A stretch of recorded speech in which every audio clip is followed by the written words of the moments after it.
Eh bien, bonjour à toutes et à tous et bienvenue dans un nouvel épisode de l'Instant Pêche. Aujourd'hui, je vais vous présenter un tuto pour savoir comment remplacer le fil que vous avez sur vos moulineaux. C'est parti.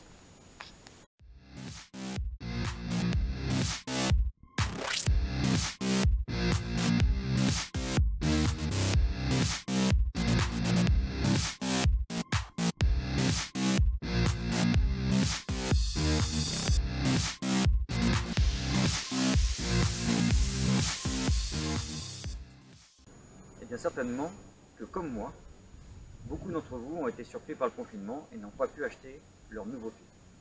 Vous allez me dire comment changer mon fil par du fil neuf si je n'ai pas de nouveau fil.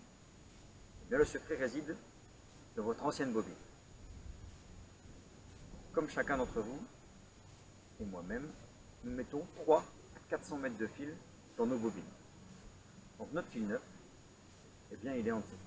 Tout simplement parce qu'on utilise en gros seulement 150 mètres de notre fil. Donc ce qu'il va falloir faire, c'est retourner notre fil et prendre celui qui est au fond, celui qui est neuf. On va mettre la bobine dans l'eau. On passe le fil dans l'anneau.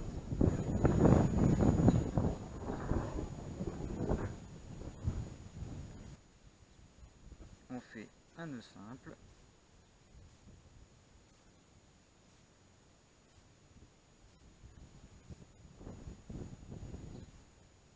On serre bien.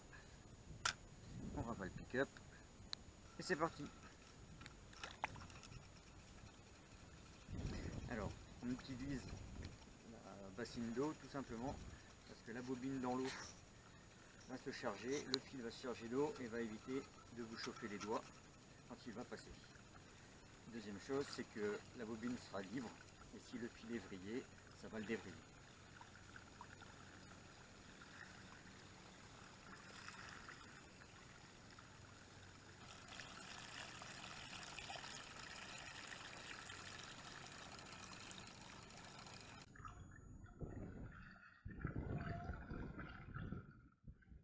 Quand vous arrivez au bout,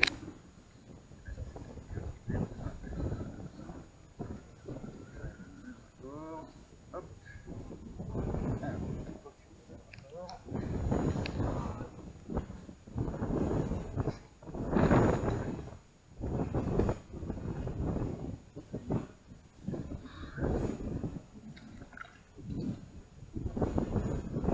Alors, petite astuce, moi je sais que je mets 250 mètres de fil exactement sur mes bobines. Pourquoi 250 mètres de fil? Parce que au fond de ma bobine, vous pouvez le constater, il me reste encore du fil. C'est ce qu'on appelle la bourre. La bourre, c'est en fait pour combler ce qui manque pour que la bobine soit parfaitement remplie.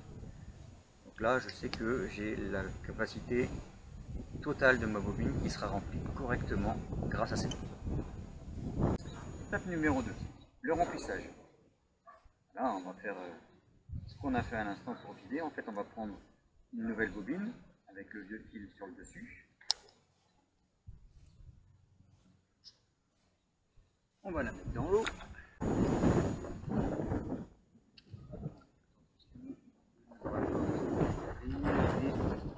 C'est parti.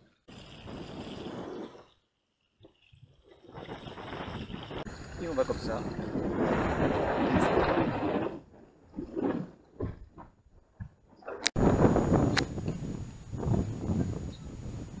Voilà, la bobine est remplie. Il n'y a plus qu'à faire cette étape 3 fois. Je vous dis 3 parce que la 4e bobine est un peu spécifique.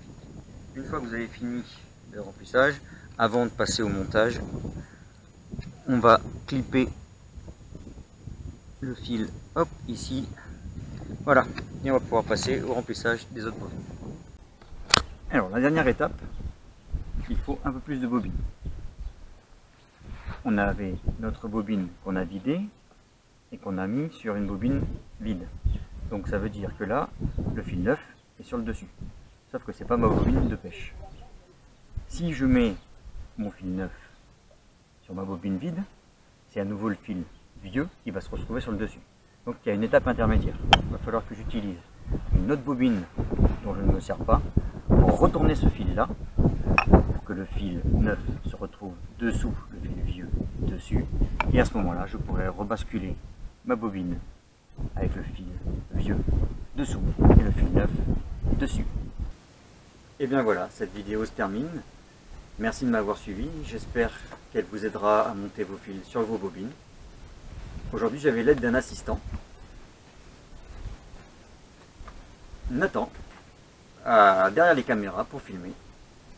Il ne nous reste donc plus qu'à vous dire au revoir, à bientôt et bien sûr, Gardez-la.